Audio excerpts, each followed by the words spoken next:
What is going on, my dudes? Welcome back to a brand new and very requested video over on my Twitch channel, so make sure you guys go follow over there if you guys have not yet. I do stream every single day aside from Tuesdays. Now guys, custom tactics video. I have my own very well set custom tactics that I do like, and I'm gonna show you guys what I do whenever I'm down, whenever I am out, like up, if I'm playing against a really good player, etc. But this is the team that we are using for this upcoming weekendly, guys. As you guys know, we did go 25-5 in the previous one that I showed you guys. And if you guys want to know how I went from 20 wins all the way up to 25, leave some comments down below and I'll show you guys. Don't forget to subscribe to the channel, comment down below, and like the video for the YouTube algorithm, as always, my guys. Now, let's go ahead and get into the team, guys. All right, these new pictures look really weird. I am not going to lie.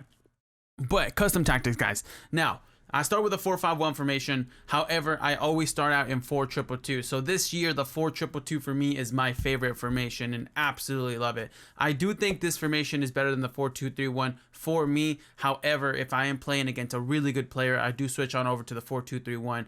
And I do go from there. So the 4-2-2 formation, guys, this is how I play it from the beginning. I play at balanced. I go up to 6 width because I want my fullbacks to be a little more out wide, since this game is very full meta towards going down the wings. So this kind of helps me with that. If I play a player that does play through the middle and doesn't really abuse the wings, I do bring this down to a 4. So keep that in mind. But for the most part, I do start at 6. I play at 3 depth. I play at 4 or 5 as well, depending on how the game is going. But 3 depth has been the best one for me because I don't get caught in counters as much either. So with 4 and 5, the difficulty that I was having was that my center backs were getting, like, they were just doing through balls and through balls and through balls. And I found that 3 was the best. I tried 2 and I did 1 as well, just to test it out. But my players are just inside the box. And honestly, I feel like it's really hard for me to get out of the box in 2 or 1. So I keep it at 3, 4 as well. If you guys want to play with 4, just kind of experiment.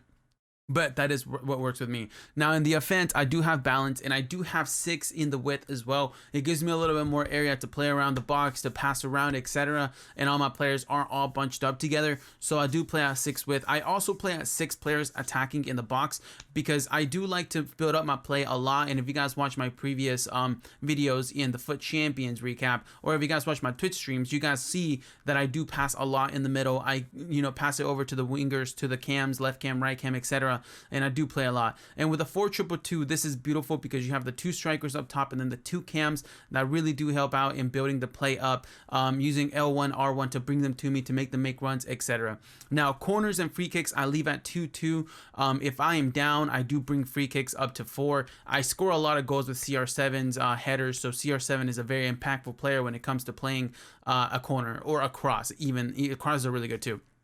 Now, if I'm going to give you 2 scenarios, right? If I go down and I decide to keep this formation, if I'm losing 1-0 to any player, I do, if it's the second half, I never go into pressure on heavy touch unless I am the second half, because my players run out of stamina. So unless it goes into the second half, I don't really touch my defensive style at all whatsoever. But if I'm down like 2-0, 1-0, 3-0, whatever, I do switch up to press on heavy touch. If I am down by 1-0, if I am down by 2 to 3 goals, I go into constant pressure, so my players are constantly pressure. Now keep in mind that whenever you do this, your back line kind of like dissembles and they have a lot of through balls, so just know that it's very tricky to defend if you have constant pressure on. But for the most part, if you're down 1 goal, try pressure on heavy touch, and that does work. I also go up to 5 depth whenever I am down, and this usually helps me, like, catch up. I bring down the width down to 5 on both of these if I am down, mainly because instead of concentrating through the wings, I concentrate through the middle. So if they do try and counter me through the right side of the field, I basically just run back down with my left cam and hope that my left back, because sometimes the left backs go down to the middle for whatever reason, just kind of catches up to the other player as well and just kind of like mimics his attack. But I do that. It's just something that I've been doing that's been working for me. It might not work for you, but it does for me. Now, if I am down, once again, I do put players in the box up to 8, and 8 just helps because a lot of the players just move more into the box and are more moving more, so it gives you more agile attacking style, right? So also, if I'm down, corners I just leave the same. Sometimes, like I said, I go 3 or 4 depending on the outcome. But free kicks, I never really push more than 2 just because I'm scared to get countered. But this is what I do whenever I go on the whenever I go down a goal or 2. Now, another thing that I really love to do is go a long ball, especially if you have really fast fast strikers if you play a 4-2-2. Even if you play 4-2-3-1, if you have really fast like strikers, long balls are really good because they make those runs. You can do the through balls, you can do like over the top, anything, and these works really well.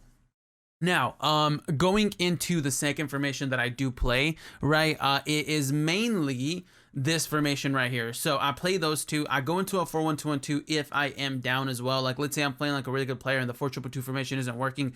If I'm down, I go into this formation, and this is exactly what I do. Press after possession loss, long ball. I keep this at 6. And yeah, so that's exactly how I go into the game.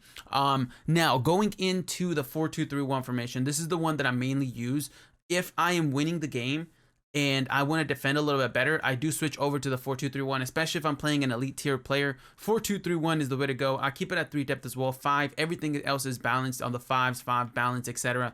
And I'm going to show you guys the instructions. I didn't show the instructions over for the 4-2-2, and I'll show you in a second. It's the same thing. So for the striker, I do get in behind and stay forward. For the cam, I get into the box and stay forward so he doesn't run out of stamina as much. For the for the 2 cams, I do get into the box for crosses because I do want them to get into the box for those crosses. So that's what I do on the attack. In the midfield, cut passing lanes, stay back while attacking, and cover center for both of them. Cutting passing lanes is so important in this game. And then for the fullback, stay back while attacking always. I never mess up with that unless I'm down and I switch to the 4-1-2-1-2, then I do make them overlap. Same thing again with the 4-2-2 guys. Well, let me go ahead and change this over because I don't want to go into a game and be like, what is going on? Same thing with this one, guys. These strikers, I just keep at begin behind. I don't keep either of them stay forward, but I do keep my Neymar at stay central so he doesn't go over to the wing. I just do this on one of them only because this guy has a little bit more of a time to move around, etc. And he can shoot from anywhere in the box as well. But I always like to keep one at stay central just in case both of them decide to go opposite directions and then I lose my striker. So basically Neymar kind of stays as my main striker for the most part for the 5-star, which the 5-star weak foot is really important. On the cams, once again, the same, get into the box.